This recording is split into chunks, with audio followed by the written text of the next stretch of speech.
This is Reality Dispatch, written by Jim Mins.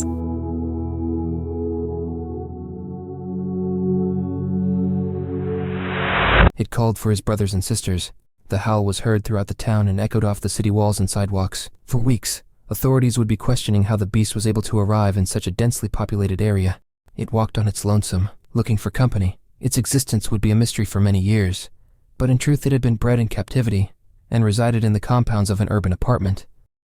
Away from the prying eyes of authorities, 7 years in captivity led it to crave a taste for human flesh and take a bite out of its former owner.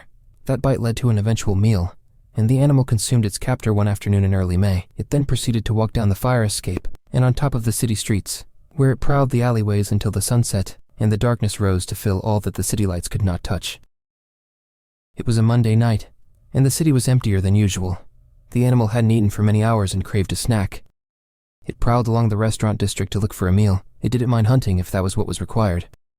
Erin and Michael had a late supper, and were walking down Argyle Street towards the cab rank. They held hands, which Michael upgraded to his arm around her shoulder.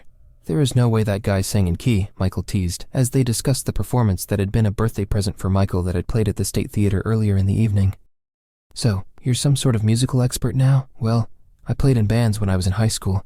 "That's hardly the same thing." "Well, I'll admit that it's not the same thing, but I do know when someone is out of tune, and I'm telling you, that guy's voice stood out like a sore thumb. He was way off." "Oh, please." Erin slapped him with a limp hand and met his smile with her own. They leaned in for a brief kiss that could be maintained as they continued their stroll. The streetlights were dimming as they entered a quieter back street on their way to the line of taxi that Michael knew was around the corner. The shadow crept into view about 3 feet in front of them.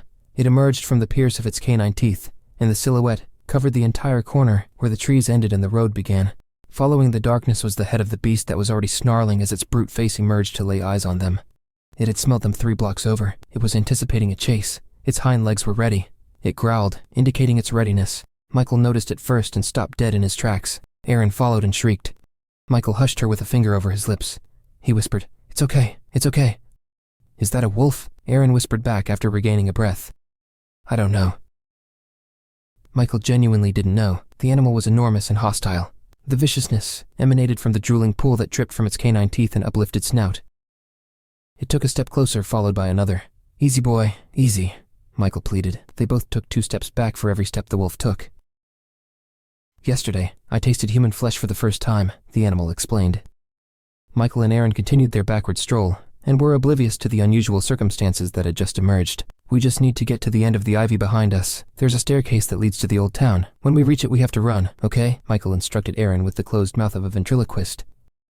"The tender meat allowed me to utilize brain power that would have otherwise laid dormant in my skull, making me a prisoner to circumstance," the animal said to his would-be victims. "Since feasting on this flesh and enjoying the blood of my captor, I have developed a new appreciation of my powers. My existence scares you people," he said, as he lunged forward. Frightened, Michael and Erin dove backward in a larger leap than their slow and steady backward steps were used to. "Get back!" Michael yelled at the animal. They both began to sob. "I have been back my whole life. Now is my chance to move forward, to be a prisoner no more, to experience what my birthright allowed. I want to develop a better understanding of my kind, and the key to that is your flesh. Give it to me or I will take it." The beast began to pace, eager to begin its next meal. "Is that thing talking to us?" Erin asked through tears. Michael turned to face the sidewalk behind him and gain an advantage in his escape. Erin maneuvered her body and they began to jog away from the animal. They turned back to see him kick up its pace towards them. It returned to its snarls, followed by an occasional taunt. "Keep running, you will taste better in a hunt." Michael began to jog faster. Erin attempted to do so, but she was trailing him. "Michael, please, I can't keep up," she begged. The animal barked and Erin screamed. Michael left her and ran faster. He left his love behind, and she felt the trust that she had built up for him over 18 months evaporate from her heart. She stood there, perplexed at his actions, and no longer in fear of her life being lost. She welcomed the destruction of the beast, if it meant she didn't have to deal with the betrayal of her beloved. "How could you?" she said to herself, for Michael was 30 meters away and increasing his pace into a full sprint. The beast arrived at the heels of Erin but didn't sniff her. He didn't bother. It wasn't an evil being. It had one desire, to know itself. The key to this knowledge, it had been discovered by accident, was the consumption of humans. But the only known human it had eaten before was its captor, a man of vast evil capable of heinous things. The beast had no family thanks to that man. Now the beast was witnessing a new kind of evil, the evil of abandonment. This man knew the wolf would rip this woman apart limb from limb, and it chose to leave her there to face such an ending. The animal decided this ending would best be fitting for such a man. The wolf brushed past the woman as it kicked its hind legs into gear and hunted the man. The lungs filled with air as they felt its heartbeat rush with excitement. It was gaining on the man 5 to 7 meters at a time.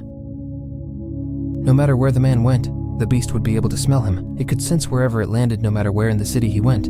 If the hunt took all night, the animal was determined to consume the man and gain insight into the world beyond what was in front of him. However, the wolf expected that it wouldn't last much longer than a few more minutes before the man's remains would be consumed.